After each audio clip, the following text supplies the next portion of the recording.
My name is Martin Kharumwa. I'm a photographer based between Kigali and Kampala. I work mostly on editorial work as well as fashion photography. I have a mixed upbringing. My mother kind of adopted me to her friends and I lived with them for a while. So I lived in London for a while or in Prague with just friends that she wanted to have me look after. It's that really weird, it takes a village mentality where everyone gets to, at least in our family, everyone gets to raise your kid for a while. So we all did circles between, you know, living with our cousins for a bit and living with like our parents' close friends for a bit, and their kids lived with our parents, and so we all kind of just grew up around the world. And so it's easier for me to relate and try to find ways to adapt. As a photographer, as a creative, I think it becomes more and more important to be able to speak a specific language, visual language at least. And I find that's my challenge whenever I'm whether in Uganda or when I'm in Kigali. It's like actually really different how people react to imagery and how they respond to being photographed or how they want to be seen.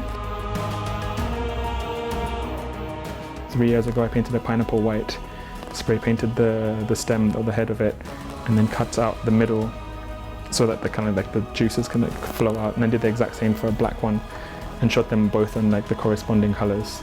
The only reason I cut the pineapple was to kind of illustrate that at the core of our being we kind of just still are a pineapple. So the black one and the white one go together, and to me, like, I guess it's the steps you take as I'm pretty sure it's probably, you know, elementary photography and the stuff you go through when you're doing a degree in photography or something in the first year or something, but it's a step you kind of have to go through where you learn to express yourself, and sometimes you're really literal, and then as you develop your skills you probably become a lot less like, you know, well, you're just a pineapple. You know? So I'm hoping to become a lot deeper and a lot less literal later on. After working with Nike Foundation and the Girl Effect for the past couple of years, I noticed that there was a lot of photographers being flown in. There were a lot of photographers being flown in to work on campaigns, and I didn't understand why, because a lot of photographers here have the equipment, they have everything that they need to work. So country code for this region is +250 for Rwanda, 6 for Uganda, 4 for Kenya. So I called the company +25, and I'm working to curate a list of photographers that would be available to people from the region. What I found after interviewing or discussing or speaking to a lot of picture editors from London, from all over the world, their concerns with working with regional talent was always the professionalism and the things that were lacking, like the websites and just the digital presence and the professionalism to, you know, to tag work properly and to have the right, I guess, commentary on each image or copy on each image. So, oh sorry, captions. And part of what +25 became was an offering of professional standards of photography that's available in the region. And I guess creating a platform that photographers could get to showcase their work, but also be chosen to be collaborators on projects.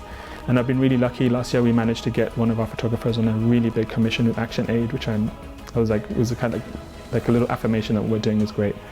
So the way I feel the role of a photographer is, at least what I've discovered to be the role of a photographer, and how I've, I guess, applied it in my work, is mostly around making images. What I found is that there are a lot of opportunities here to be a documentary photographer and just capture images and stuff. But when shooting for the audience here, I've found that it is more appealing to make images. And what was a challenge for me creatively was to be able to create images that were accepted by a Ugandan audience and by a Rwandan audience. And that has taken a while. It took a lot of testing images on people and seeing how they react and how they respond to them.